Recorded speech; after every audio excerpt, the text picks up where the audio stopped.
think the most dangerous thing to brain change, to plasticity, is cynicism. Cynicism is anchored in the idea that things are one way and they're not going to change. With each phase of life, I think the real work for us to do is the same work we did as when we were children, to embrace the learning and the curiosity about what's being presented to us and try and evolve into it, evolve with it. Andrew is a neuroscientist. He runs the Huberman lab, which studies neural regeneration, neuroplasticity, and numerous brain states. Andrew Huberman. Here's what's very interesting about the neuroscience literature over the last couple of years, which is the release of dopamine actually occurs often in response to errors that we make while trying to learn. And here again, we thought dopamine was pleasure, we know it's motivation, we know it's a number of other things, but here it's also released in response to errors that we make, which wake up the brain that it has the opportunity to change. What have you personally gained in the last year and a half since diving deeper into the practice of faith and prayer? For once, I can answer in one word, which is peace. I pray for, among other things, peace for myself, for others. You know, one of the things that I found to be most beneficial is actually praying for those that you dislike the most. We could place our brain into particular states to do the things that we want to do. This is my real work over the next year or so. So the practice that I encourage you all to try is to...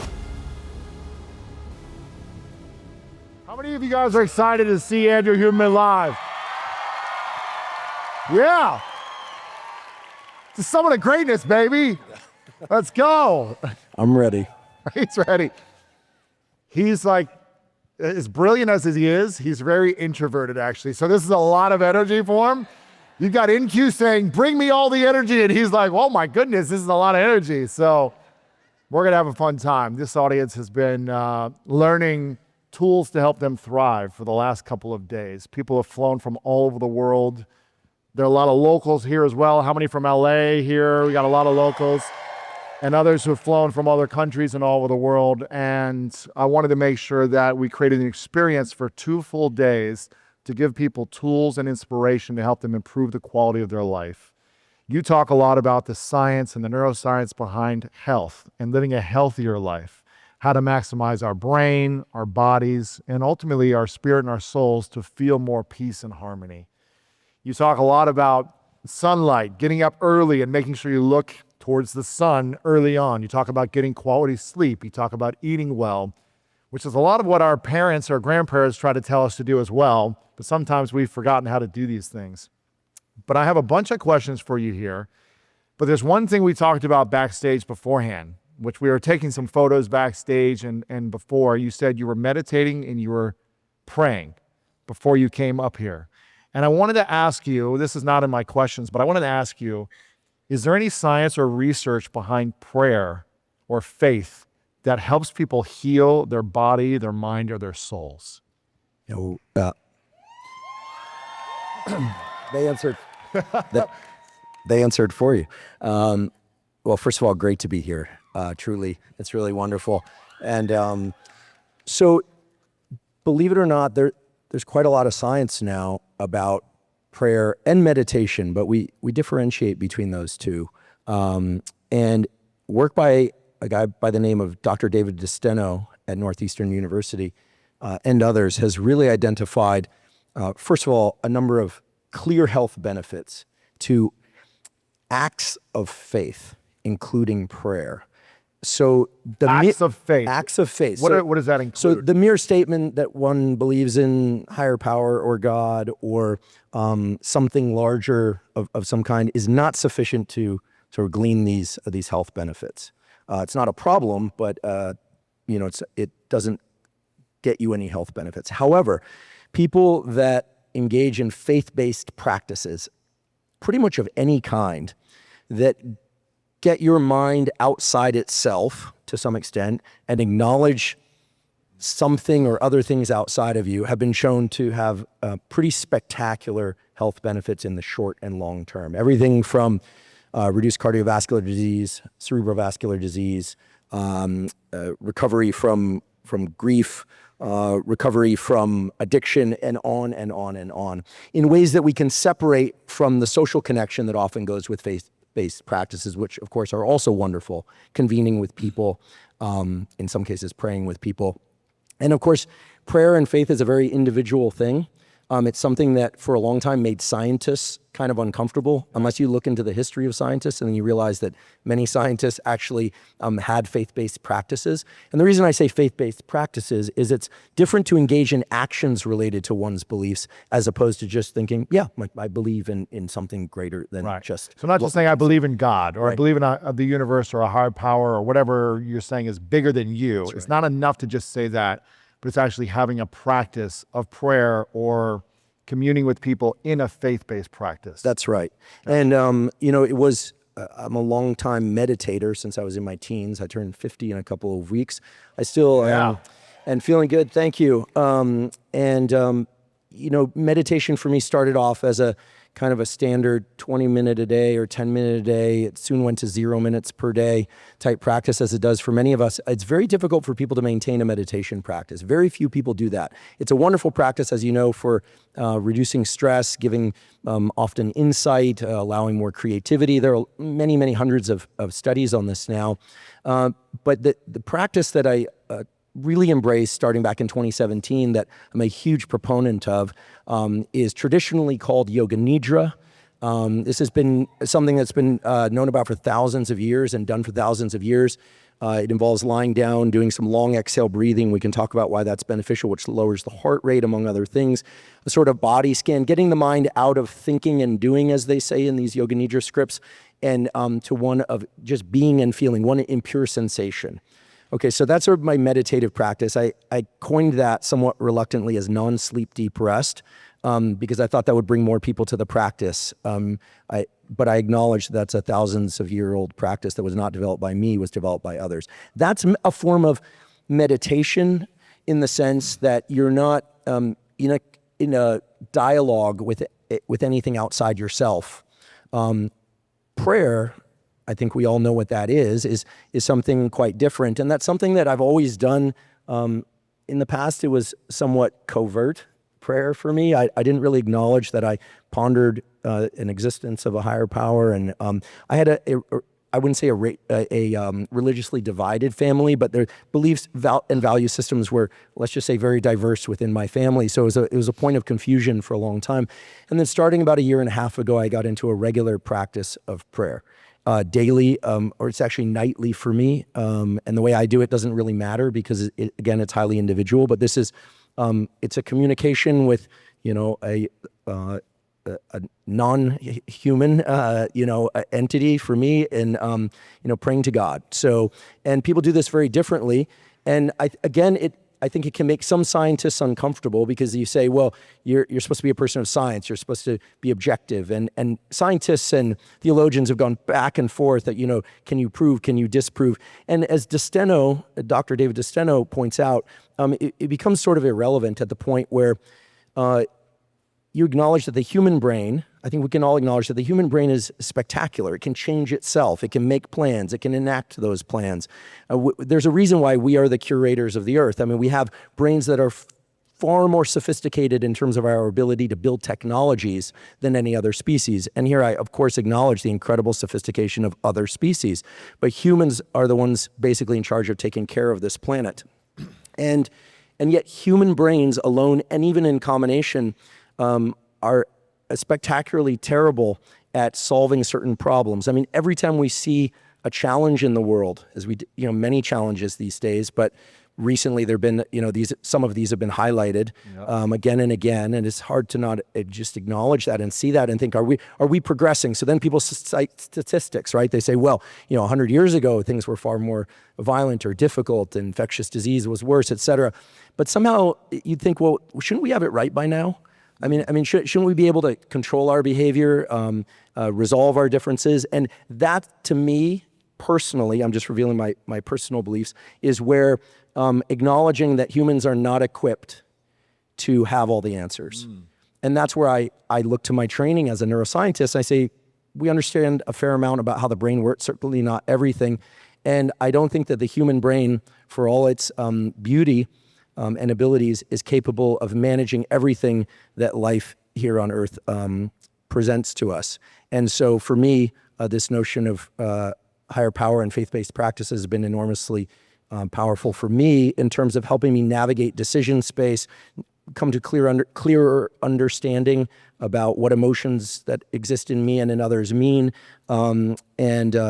Again, it's a very personal thing for each and every one of us, and I acknowledge that, but it's something that the science is really demonstrating has immense benefits as well. What have you personally gained in the last year and a half since diving deeper into the practice of faith and prayer for you? What is just, whether you've researched it or not, what has personally been supportive for you? It's a work in progress. Have you seen health benefits or mental benefits? Or? Yeah, for once I can answer in one word, which is peace. Oh, wow. You know, it's... That's good. Oh, wow. Did you not have a lot of peace before you started this practice? No. Really? I mean, you know, I could find joy, I could find happiness, I like to think I could find meaning in my work and relationships, and but I didn't have that notion that like sense, this like really core belief that I now hold, that I'm not supposed to have all the answers of how to bring about peace. And so I pray for, among other things, peace for myself, for others. You know, one of the things that I found to be most beneficial, and we've heard all of this in the psychology studies, is actually praying for those that you dislike the most. I mean, so actually, I didn't think we were going to go this direction. But, I didn't either. Okay, but you well, brought it to me last. All right, well, I'm going to try second. not take the entire hour by doing this, but when I sit up on my seat, that's a warrant on the head. Let's go. Let's So, okay, may I? Okay, Yeah, so go ahead. yesterday, 2 days ago on my podcast, I had a guy on my podcast by the name of Christoph Koch. He's a luminary of neuroscientists who's been studying consciousness for the longest time.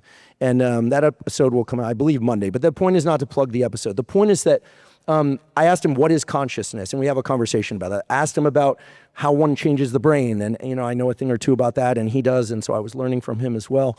And then we got to this point of, you know, there seems to be two bins right now, broadly speaking, two bins of mindsets about the world that we see around us, which of course is filled with wonderful things, but also is filled with very troubling things, including questions about whether or not we're evolving or devolving, frankly. Whether or not social media is good or bad. And I think we all acknowledge that these answers are somewhere in the gray zone. And we got to the point during this podcast discussion, which was sort of an agreement that there seem to be two stances that one could take about life. One is live and let live. Look, as long as somebody's not harming anybody else, you know, live and let live, right? Okay, the other is one of moral judgment, where we feel infringed upon by people's choices, right? And I think we all have the capability to go into either of those.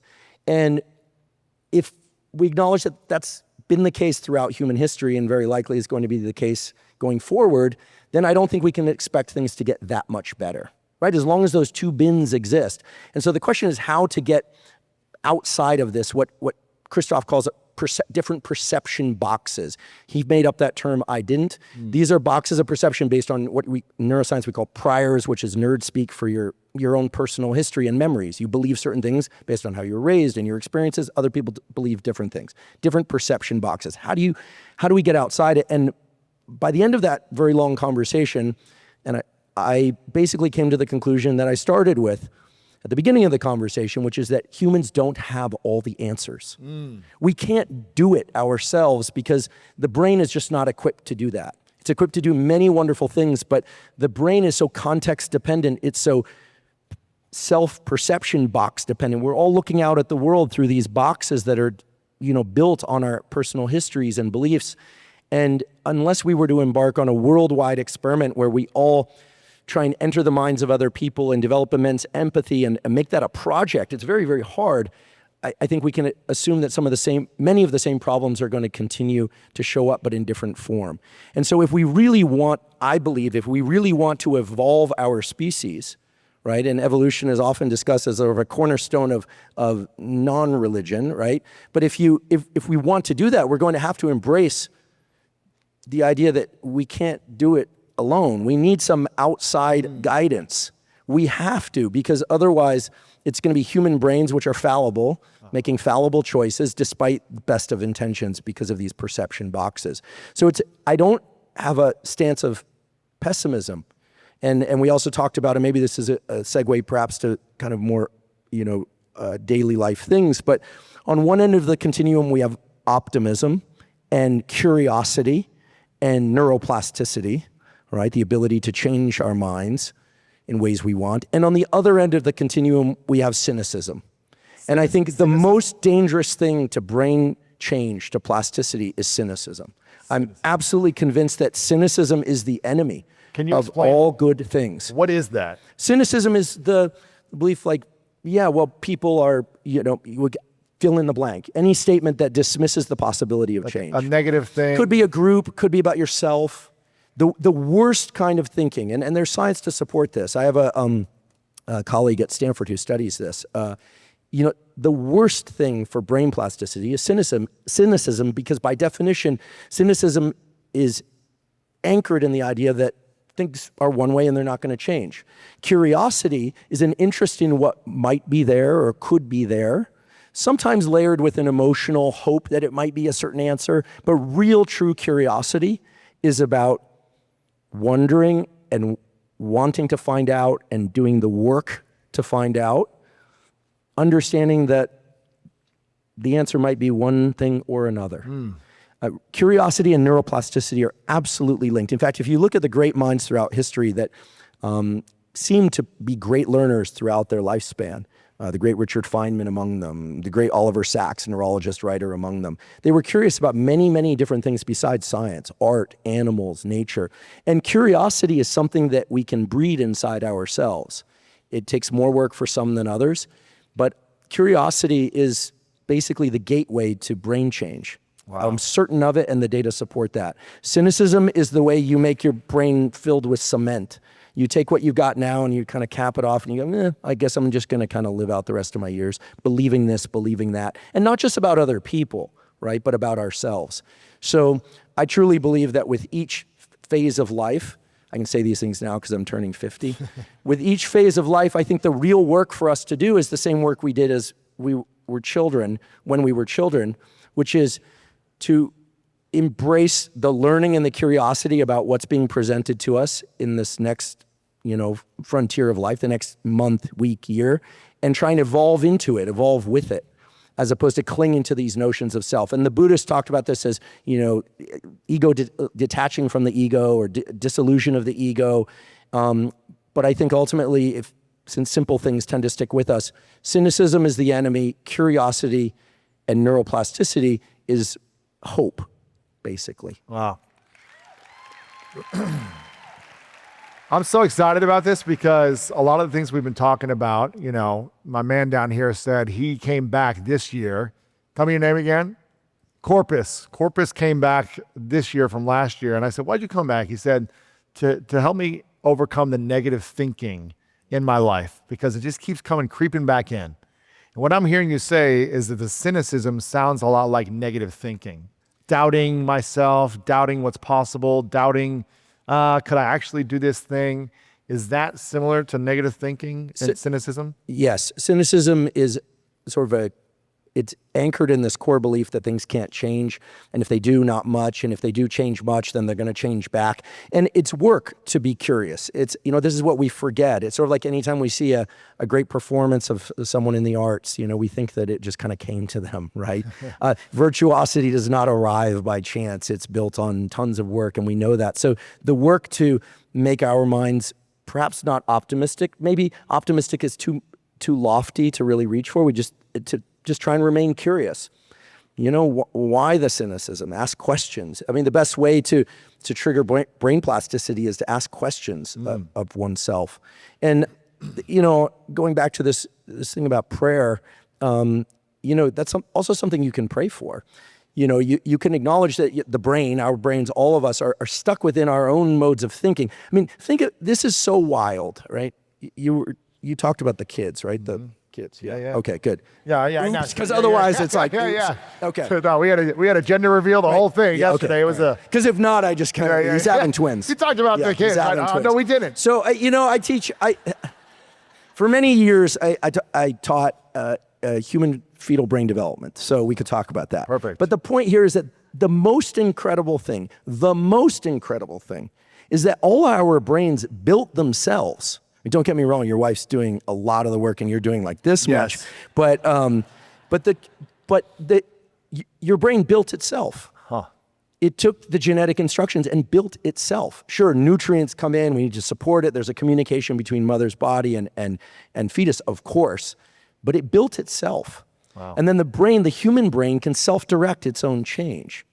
Now, fetal development is a miracle, right? It's a spectacular miracle that you join two cells, sperm and an egg, and you get a baby 9 months later. In your case, you get two babies because you're ambitious, and so, but it's, and I think that the most important, I'm going to say it's the most important thing like 50 times, I realize. A key thing to understand is that we don't have infancy, childhood, adolescence, teen years, adult, and that's it. Development is an arc. Our whole life is a developmental progression. And some of the great psychologists like Erickson understood that at every stage of life, we're dealing with some core conflict that we need to resolve. He was smart enough to understand that it's not like you become an adult at 25 and your brain's wired up. By the way, I just found out that for men, the myelination, the unsheathing of the neurons with the tissue that allows for fast transmission between neurons doesn't occur until 50. So, yeah, I know. You'll notice mostly female laughter in that one. So, so sort of a frequency shift. Two more weeks.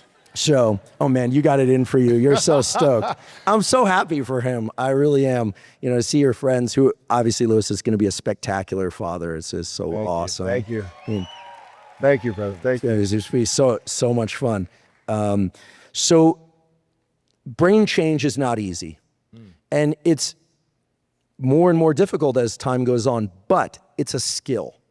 It's a skill that can be mastered like any other. And we could talk about ways to access it. I've talked about that on various podcasts. We say, you got to be alert, you got to be focused. Okay, you need to be alert to be focused. Then you engage in some learning process and it's going to feel hard, it's difficult. And it turns out that the challenge, the friction of learning, the errors themselves are the signals back on the learning system that it should change, right? Which makes sense when you hear it, but then we all are looking for flow states, and the notion of flow states is wonderful, but flow states are something that are kind of a higher order thing, and when you start reaching for them, it disappears, and it's like grabbing for fog, and so you have to go back to this alertness, focus, effort, errors. That means you're doing everything right. So every time you have a cynical thought, but you're like, there it is again. Actually, I'm going to sound like a name dropper, but he's a close friend of mine. I just spent a couple of weeks with him each summer, as I do. Rick Rubin, who's a master of creating things. And we talked a lot about meditation. Yeah, Rick's awesome. Just such a nice person, too. And he is a longtime meditator, and his process of meditating is very simple, but there's a very powerful tool within the meditations that he had never told me about, and I'm kind of pissed that he didn't tell me about it earlier, which was, he said, when he's meditating, which by the way he does every day, I observed it, and a thought comes up, he just labels it like with a little sticky, thought. Like that's a thought. That's a thought. When we can start watching our own mental processes, we can start seeing things like, oh, I'm in friction. There's an error here. I need to try harder. And you start to observe yourself learning, and you get better at that process. So frustration becomes the prerequisite. And all that's good and fine. And then you need to sleep at some point. And I've talked a lot about sleep and how to access sleep on the podcast. And sometimes you actually access sleep on the podcast because they're very long. I always joke, if nothing else, I'm going to cure insomnia. But really, like serious hat tip acknowledgement to the great Matt Walker, author of Why We Sleep, because I would like to point out that 10 years ago, the mindset, in the high performance community, it was like, we'll sleep when I'm dead, and a lot of those people are now dead. Yeah. And, but Matt was the first one to really start beating the drum. Like, hey, this sleep thing is important. Now you don't want to get sleep related anxiety, about getting sleep, but during sleep, in particular the second half of your sleep night, the brain rewires, you get neuroplasticity. Okay, all that's fine and good, but if we really think about neuroplasticity, like how can we accelerate this process of learning? The real process of accelerating neuroplasticity and learning absolutely comes from clearing away the clutter and accessing the things that for us feel most true, even as we're making errors. Like there's something really pleasurable about digging through a learning process And it's very hard when we have to learn something we don't want to learn. And here's what's very interesting about the neuroscience literature over the last couple of years, which is that the release of dopamine actually occurs often in response to errors that we make while trying to learn. And here again, we thought dopamine was pleasure. We know it's motivation. We know it's a number of other things. But here it's also released in response to errors that we make, which wake up the brain that it has the opportunity to change. And Rick and I were, and he gave me no permission to talk about this, but I'm just going to do it anyway. Because we decided, it's kind of interesting. There are all these meditations. There's love and kindness meditation. There's yoga nidra, non-sleep deep rest. There's even forms of hypnosis out there. But, wouldn't it be amazing if we could place our brain into particular states to do the things that we want to do? This is my real wish and my real work over the next year or so. And so I don't even think these are meditations, but the practice that I encourage you all to try is very brief, is, these days we know we're being bombarded with tons of content. We essentially walk around with little TVs all the time. We're like, what? And then we're like, I don't know why I can't focus. Well, you're watching TV all the time, but our brains are very context dependent. The way to think about the way your brain works is that in certain states of mind, you're like your mind and your focus is like a ball bearing on a flat surface, and it can go anywhere if you tilt that surface. As you get more focused, imagine little dimples in that surface, and it can drop into any one of those dimples. And the thing that we're all seeking is for the ball bearing to drop into a deep trench and be locked there for as long as we want and then out. But typically, it's the other way around. We get locked into these states that are either because our emotions have been grabbed by something external, or because, we're upset about something, and so on and so forth. And it's very hard for us to get that ball bearing down into the trench of the thing that we know we need to do. And so the practice that I've been developing for myself is one in which I acknowledge this. I acknowledge that the world is noisy, my brain is noisy, and I have a practice now of about 1 to 3 minutes. And believe it or not, I just scripted it out onto a voice memo. I do believe that when we do it in our own voice, and I encourage you all to do it in your own voice, it's more powerful than listening to someone else's voice, because after all, it's your voice. And I highly recommend recording 3 voice memos or 4 voice memos. The first one is one that you tell yourself, there's a lot of noise in my head. There's a lot of noise in the world. And I'm going to get distance from that noise. And for me, the visual is one thing. I can share it with you. But for you, it might be another, where I just imagine the noise moving further and further away. I'm still acknowledging I'm in the world and it's happening, but it's sort of like ripples moving further and further away.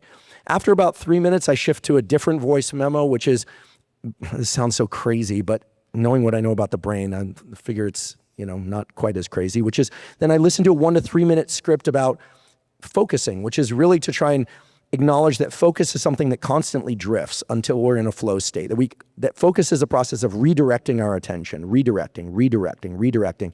I had Alex Honnold on the podcast, right? The guy that we were all terrified to watch free solo up El Cap, probably more than he was. Yeah. Amazing. That's the craziest movie. We know he lives like from the first frame of the movie, and it's still terrifying. Yes. But in that state, he's got so much to anchor his mind that I doubt he's pushing away lack of focus. But for most of us, because it's not life or death circumstances, you have to acknowledge that you're constantly pushing away things, and you have to refocus. It turns out people that are very good at accessing flow states have powerful activation of what's called the no-go pathway. There are 2 pathways of action in the brain and a brain circuitry called the basal ganglia, a number of different brain areas. One is go, like to generate movements or thoughts. The other is no-go, to try and suppress movements or thoughts.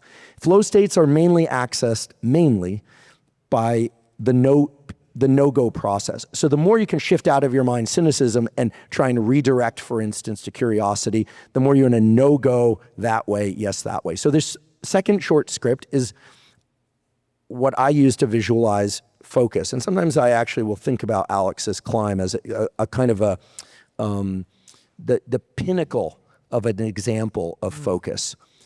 And then I'll go into something I really need to do. And now, this might sound silly or overly structured, but I'll tell you what's really silly. What's really silly is that voice in my head saying, hey, you should do this thing. No, I got to do this thing. Oh, wait, there's a text message. And then 3 hours later, you're a little fatigued and you need lunch. And then you're a little fatigued because you ate lunch. And then the next thing you know, the thing didn't get done. So I'm talking about a 1 to 3 minute investment to clear clutter, get distance. That's it. Get distance from noise. A 1 to 3 minute script to acknowledge the focus process and get into, and then to do the thing.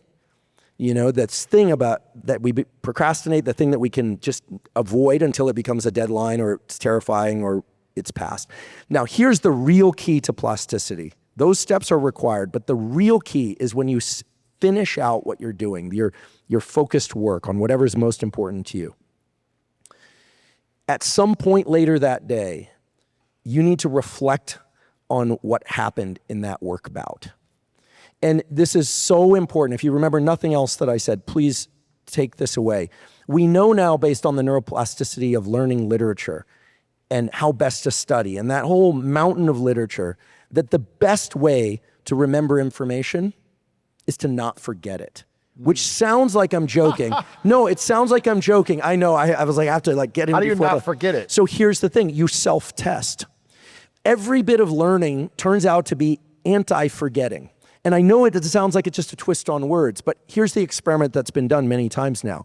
I give you a passage to read 4 times, or 1 time, or 2 times. And in some cases, I have you self-test just in your mind for a few minutes later that day. Then I wait 3 to 6 months and I come back and I test you on the material. Turns out reading something once and self-testing later and realizing you don't remember it all, but you remember certain things, allows you to remember significantly more information 6 months later than had you read it 4 times. So it's the reflection on the thing that we did earlier that locks it in. And I'll give you an example of a ton of sensory exposure with a ton of focus and a ton of attention that you devote every single day and you remember nothing of. If you were to think, okay, last night you probably scrolled social media at some point. You didn't think about it afterward. I mean, do you know how many dog posts I look at? And if I think about it now, I'm a little afraid to do this because I don't want to remember the wiener dog sleeping in first class thing that I saw yesterday. And now it's stuck in me, right? But when social media is wonderful. You can learn there, you can connect there. But when we reflect on the thing that we did or that we learned, in particular the errors that we made, you lock in the critical information. You prevent forgetting. It turns out that most information that comes in through our eyes and ears, et cetera, is designed to be discarded, which is why reading something 4 times doesn't allow you to remember it that well compared to reading it once. Yes, your mind will drift. And then later that day going, okay, what do I remember? Oh, darn, I don't remember that. I remember that piece. Okay, I'm gonna go back and look up that piece. Self-testing is not just something that we should experience of others testing us. Self-testing on knowledge or skill, or this could be physical skill, musical skill, could be relational interaction. I mean, how many people after couples therapy take a walk by themselves and go, yeah, what did I really learn in there? And maybe that's why I should do more of it. Who knows? But the point is that we don't do this. We tend to think that the experience is the experience, the learning was the learning, and it turns out you can learn so much faster. You can learn so much more durably. And there's a terrible instance in life where we know this works, which is in the case of trauma and things we don't want to think about later. The replay later is critical. Replay later is critical. And so if it's not happening automatically, as is often the case, you need to do that for yourself. And then the sort of fourth, so I have a 1 to 3 minute script, which reminds me of this. It says, Andrew, the data all tell you that, and I already know it, but it's useful to have a practice. This is why dare I say, we sort of coined the word protocols, even though it existed before, because in laboratories you would say, what's the protocol to stain these cells for dopamine or something? So protocols to me make sense because as a word, because it's supposed to be a list of things that you do that work the first time and every time to get you someplace. And so it's critical that we acknowledge that our brains are just not good at doing all the steps without a little bit of self-guidance. Then the question becomes, what self-guidance? Then the question becomes, well, how can that self-guidance be weaved into my day in a way that's seamless and easy and quick and doesn't cost anything? And I'm giving you some examples of these. So this is simply what I've been doing and I've found to be very useful. And, neuroplasticity does exist across the lifespan, but, in a kind of, acknowledgement of a reality, it's harder to learn now than it was in my 20s. But I think with these practices, I find that it's not that much harder. And all the data tell us that our brains are plastic throughout our entire lifespan. So I encourage you to think about these not as meditations. The word that comes to mind is sort of activations. You're trying to place your brain into particular states that have you less noisy in your head, more focused for the second one. Then you do the thing, whatever that is, and then in a state of reflection to really lock in the plasticity that you'll experience that night or the next nights when you sleep. That's basically what it is. So, sorry, there was probably another question and I just kept riffing. No, it's amazing. I haven't even gotten to the first question. Yes. Literally, I haven't even. So I'll stop. I have all the questions for a whole episode on the protocols of greatness, but you just kicked it off so beautifully that I was like, all right, we'll have to do another one later. I was just in flow state watching you, man. I'm like, it's amazing. You got so much information. I'm curious, and for you, when you were talking about the self-guided meditation, essentially, these voice notes. This is something I did 22 years ago when I was in college playing sports. I would record voice notes, not on a phone back then, but on a voice recorder. And I would sync music to it to create an emotional feeling for myself, kind of like a motivational song with my words over it. And I'd play it at night and try to anchor in this feeling of belief in myself for the next day, for practice, for games, for things like that. And you are just reminding me now that I need to do that again, like these voice notes. So do you have music over them, or is it just a voice note for like 2 minutes that you just say to yourself and listen to? Yeah, for me, there's no music. It's just dialogue. And, it's funny. Like 10, 15 years ago when you were doing this, you said 20 years ago? Uh-huh. Okay. You look so young. How was 20 years ago? You were like an infant. College. No? Okay. A lot of the stuff that we now know is supported by science was, like people were like, oh, that's kind of like weird, or breath work, and and like, are you going to levitate too? And it's like, well, if I could, I would. But it's been just a little bit of an editorial here. It's been really interesting to me. My lab worked on respiration physiology. We used to breath work. We didn't call it that because that sounded like mysticism. Yeah. And it's really interesting that science is evolving to meditation. There's tons of peer-reviewed, federally funded studies on meditation.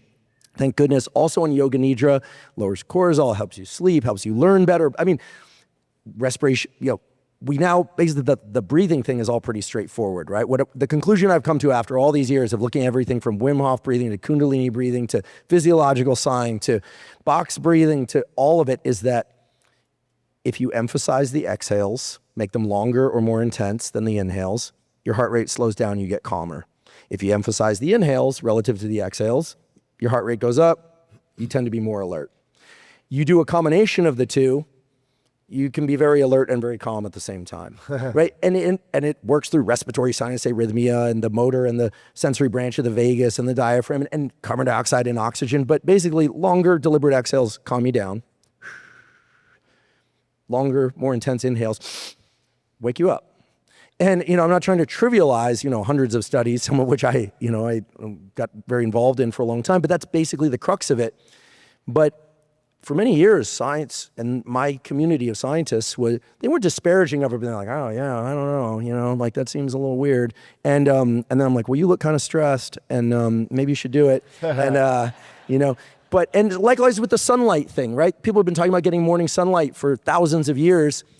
All of the circadian biology, all of it tells us that it's extremely valuable for elevating your morning alertness, which we could talk about the mechanism for that, improving your sleep and things that I've blabbed about for a long time.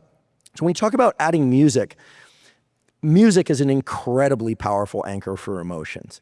And there's something really special about the music that accompanied particular life events with other people we care about, right? I'm sure you can remember the song they played at your Wedding. First dance after being married, this kind of thing, right? I mean, you'll probably play music as your babies are being born, right? That would be awesome. Yeah. Every time we play music, they like start dancing inside. It's cool. Yeah, they start moving. Amazing. He's so stoked. Yeah, it's gonna be fun. I love it. You make me cry, man. I know, Don't do right? that. Don't do that. Okay. Yeah, don't do that. Huberman never shows any emotion. He's very scientific. Yeah, I'm a real robot. Yeah. Actually, last year I cried on 2 podcasts. No. Stephen Bartlett's podcast, I kind of welled up and I was like, and then And then when Martha Beck was on my podcast, she made me cry. Oh, wow. Yeah, she made me cry talking about my bulldog Costello. Oh, and it was it was actually, and I told my producer Rob, I looked at him, he's been in every podcast we've ever done, and like when it was just me, him, and Costello in my little closet in Topanga, and I looked at him after we wrapped with Martha, and I go, we're not releasing that, and he goes, we're Yes, we definitely are. releasing that. Man. And I was like, oh man, I still can't watch it. Oh, but man. no, emotions are good. Emotions are good. Emotions are good. Emotions are good. Emotions are good.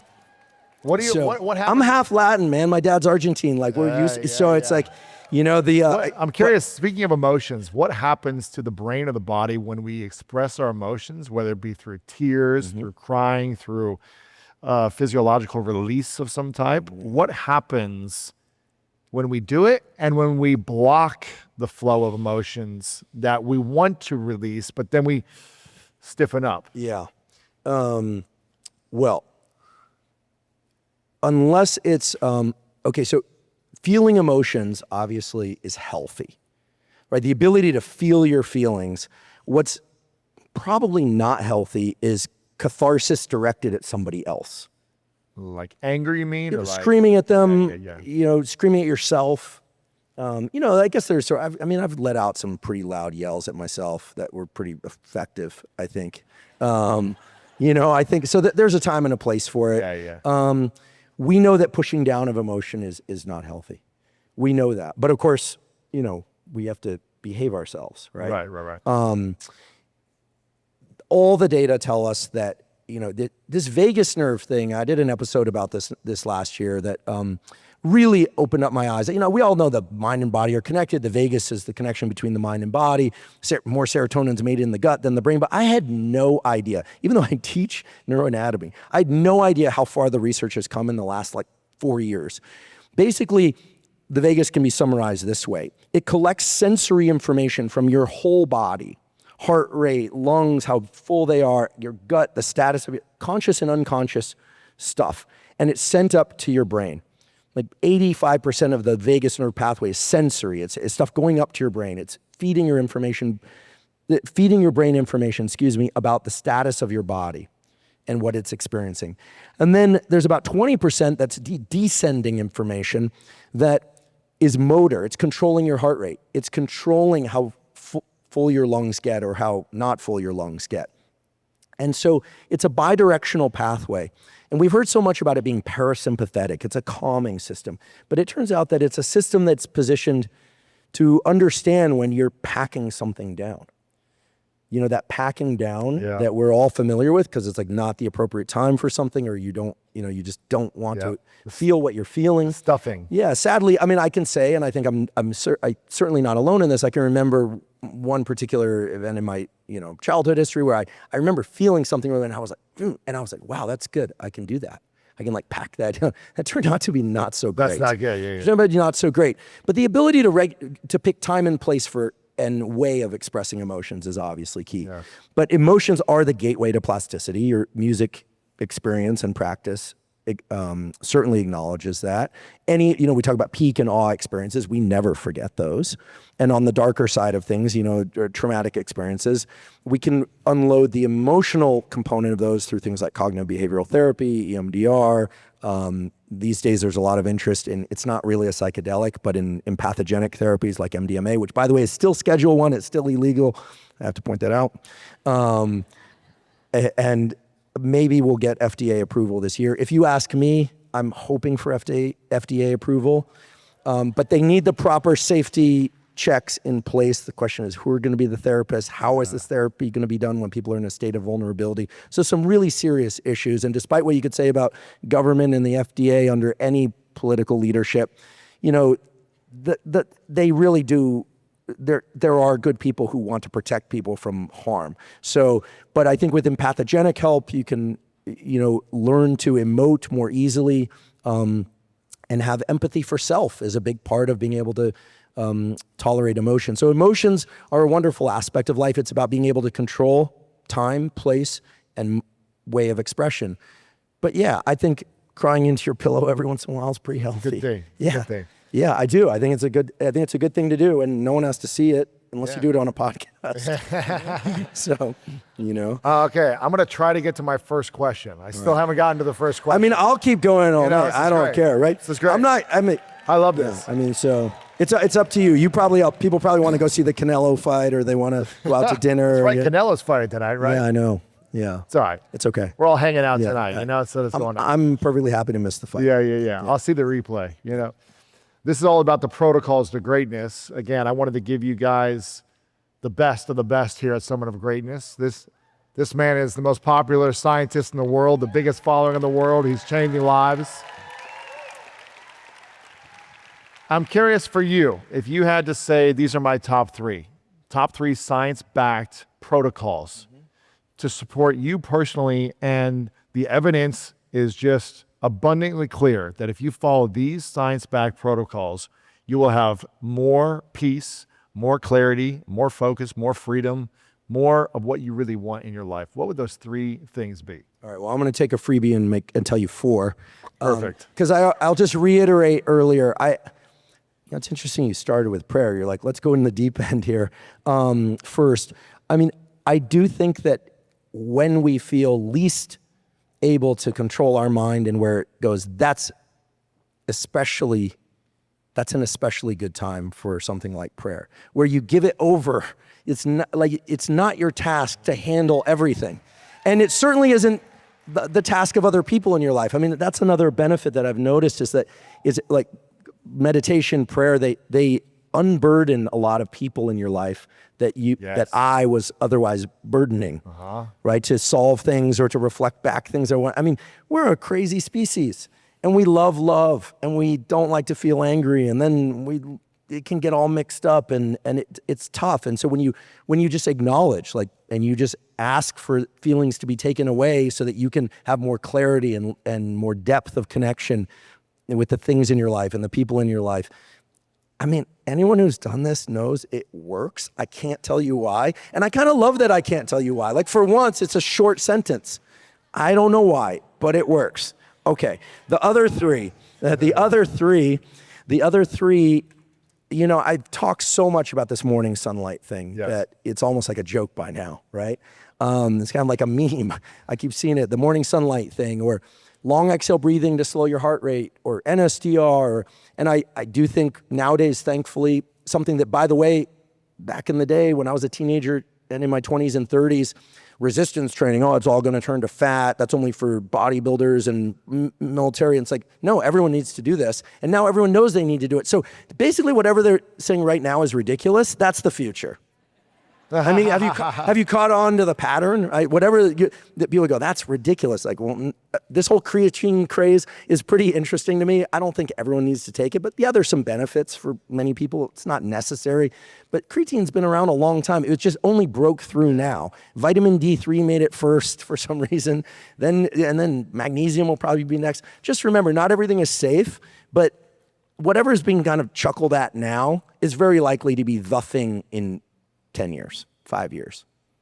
So I think rather than give you three protocols, I'll give you a framework that will encompass all the protocols. And I'll try and keep this brief. So when I was a little kid, my mom, no, seriously, my mom, bless her soul, she would say to me, we'd be in the kitchen and she'd say, sweetie, we're just going to take like 2 minutes and we're going to stop talking. And I was like, but why are we going to stop talking? You know? And when I was really little, the reason this worked is, half Argentine. So we call the pacifier the chupete. So I used to have one in my mouth and I carry one in each hand. So I learned how to talk out the side of my mouth. And what they should have done is just said, just shut up and sit in the corner. But in all seriousness, here's the deal. You want your cortisol, this so-called stress hormone, it's not a stress hormone. You want your cortisol high in the hours after you wake up. I don't care if you wake up at 5 a.m., 4 a.m., 8 a.m., noon, it doesn't matter to me. Do what works for you and your schedule and your life. And you want your cortisol low at night. Use that as the bookends and the framework of your days, and you will be amazed how many things go incredibly well. Here's the deal. Viewing bright light, ideally from sunlight, in all the ways I've described elsewhere. I won't rattle off all the details. Take off your sunglasses, put on eyeglasses and contacts are fine, etc. Blink as needed to protect your eyes. All that stuff. In the first hour after you wake up, doesn't matter what time you wake up, doesn't matter where the sun is, although I'll place a caveat on that. You have a unique opportunity in that first hour to amplify your cortisol levels. You wake up because your cortisol levels rise. It's called the cortisol awakening response. Okay? You actually wake up in the morning because of that. Most people are keeping themselves in environments that are too dim in that first hour. Your phone won't do it. A 10,000 lux artificial light will if you don't have access to sunlight, but get outside and get just a little bit of sunlight. You'll amplify that cortisol. Guess what? After about 2 hours, going outside will feel nice. Going outside will feel warm. That sunlight won't amplify your cortisol. Drinking caffeine, provided you're a regular caffeine drinker, won't amplify your cortisol. It'll extend the duration of your morning cortisol. Exercise will. Surprisingly, deliberate cold exposure won't. Amplifies epinephrine, norepinephrine, and dopamine, the so-called catecholamines, but it doesn't amplify your cortisol. Now you say, wait, cortisol is a stress hormone. I don't want to be puffy. I don't want visceral fat any more than I already have. Like, what are you talking about? Here's the deal. Your cortisol is going to go up and it's going to go down every 24 hours. The higher it is in the morning, the lower it's going to be at night, and the easier it's going to be to fall asleep. If you look at conditions like cancer, you look at conditions like PTSD, you look at anxiety, you look at mild or major depression, what you see is what's called a flattening of the cortisol response. So instead of a big peak in the morning and then it tapering off into the afternoon and at night, you see this kind of gradual tapering off. And the higher it is later in the afternoon, the easier it is for little bouts of stress to ride on top of that higher baseline. And then you find it, typically people can fall asleep if they're exhausted, and then at 2, 3 in the morning, you wake up. So get your cortisol high in the morning. There are a bunch of other things you can do. Believe it or not, eating grapefruit will double the duration of that peak in the morning, so that's cool. I like grapefruit. You don't have to do that. Licorice root with something called glycyrrhizin greatly amplifies your cortisol, but here I have to say be careful. First of all, don't take licorice root late in the day. That glycyrrhizin will greatly extend the activity of any prescription drugs you're taking because it works on some enzymes in the cortisol, but other pathways too. So you have to be careful. You know, you could take a little bit of licorice root with glycyrrhizin. Actually, many licorice root products and teas, they have the glycyrrhizin out because it increases cortisol. So exercise, bright light, caffeine, grapefruit, licorice root, these are very basic things. People with Cushing syndrome, be careful. There's a whole other thing. Talk to an endocrinologist, okay? Now, ashwagandha, the herb rather that everybody knows can reduce cortisol, and it does have a fairly potent cortisol reducing effect. You wouldn't want to take it in the morning, would you? If you are going to experiment with it, it would be in the evening. I don't think you should take high dosages of it, at least not for long periods of time. It is very potent at lowering cortisol. By the way, pregnant women, the cortisol rhythm of high-low in morning versus night, it's maintained. Perimenopause, menopause, it's maintained, but it tends to flatten a bit around the transition between perimenopause and menopause. And so doing a few extra things to try and make the peak higher will make the trough lower later in the day. And then at night, just think about all the things you would do in the morning to increase your cortisol and do the opposite. Keep the lights dim because it doesn't take much light in the evening to raise your cortisol. Long exhale breathing. Certainly avoid things like licorice root and caffeine. We know these things. And so pretty soon you go, wait, the protocols just fall into these bins. And of course you can't do all of them every day, and you need to be careful about which ones you select. But if you think about cortisol not as a stress hormone, but what its real function is, the real function of cortisol is to mobilize glucose and other energy stores to your brain and body. That's why it wakes you up in the morning. And guess what? If you sleep with too much bright light in your room, even with your eyes closed, if you don't use an eye mask, morning blood glucose is elevated. This was published last year or 2 years ago in a really fine journal. Makes sense, right? Cortisol is released and it causes elevations in blood glucose. So now we can regulate our blood glucose with cortisol? Yes. Yeah. This is the way it works. And so for me, I'll continue to pursue and evolve protocols and share protocols. I mean, we talked a little bit earlier about these short 1 to 3 minute, I call them activations because they're not really meditations. I'm trying to create a certain neural state to be able to do things. So I just call them, that was Rick Rubin's idea. He's so damn smart. He was like, well, they're not really meditations. And they're not, and he goes, activations. And I'm like, damn, well, that's why you're Rick Rubin, right? By the way, he was in the Beastie Boys. You know that? He wasn't just a producer. Yeah, go back and watch the first videos. He's the big guy with the beard. That back then was not a big white beard. It was a big brown beard. So if you imagine these bins for your morning and evening, it all falls into place. And then you say, well, wait, does that mean I can't go out dancing at night? But guess what? Going out dancing at night, you're not elevating your cortisol. It's a stressful experience. And look, it's okay to get some bright light exposure at after dark every once in a while. You're going to be getting a lot of that over there. Man. Actually, I'm going to encourage you. I'm going to give you something. So we all heard of red light therapy. It's great. Increases mitochondrial function for reasons we can talk about. By the way, you can get it from sunlight. Long wavelength light from sunlight does that. It goes through your body. This was shown by my colleague Glenn Jeffries, and it improves your mitochondria. The long 850 nanometer light, which is long wavelength light, it comes from the sun, goes through your body and charges your mitochondria. Wow. Like a battery. Wow. Wild. But for you, because the little ones are going to be here soon. Yes. At night, when you're up, you're going to be up. Yeah. By the way. What do I need? You need red lights, like a Christmas tree red lights, or any lights where they're not very blue, not LEDs. Incandescent bulbs or red lights. You'll sleep better, and your babies will sleep better. The other thing that I just learned, and this makes so much sense, is like, how stupid are we? Turns out, women will they produce breast milk, and they'll pump, and then they'll set aside milk to give their babies. Turns out the milk collected in the early part of the day, guess what it's very high in? And in the evening, the opposite. And people tend to not divide them by morning collected or evening collected.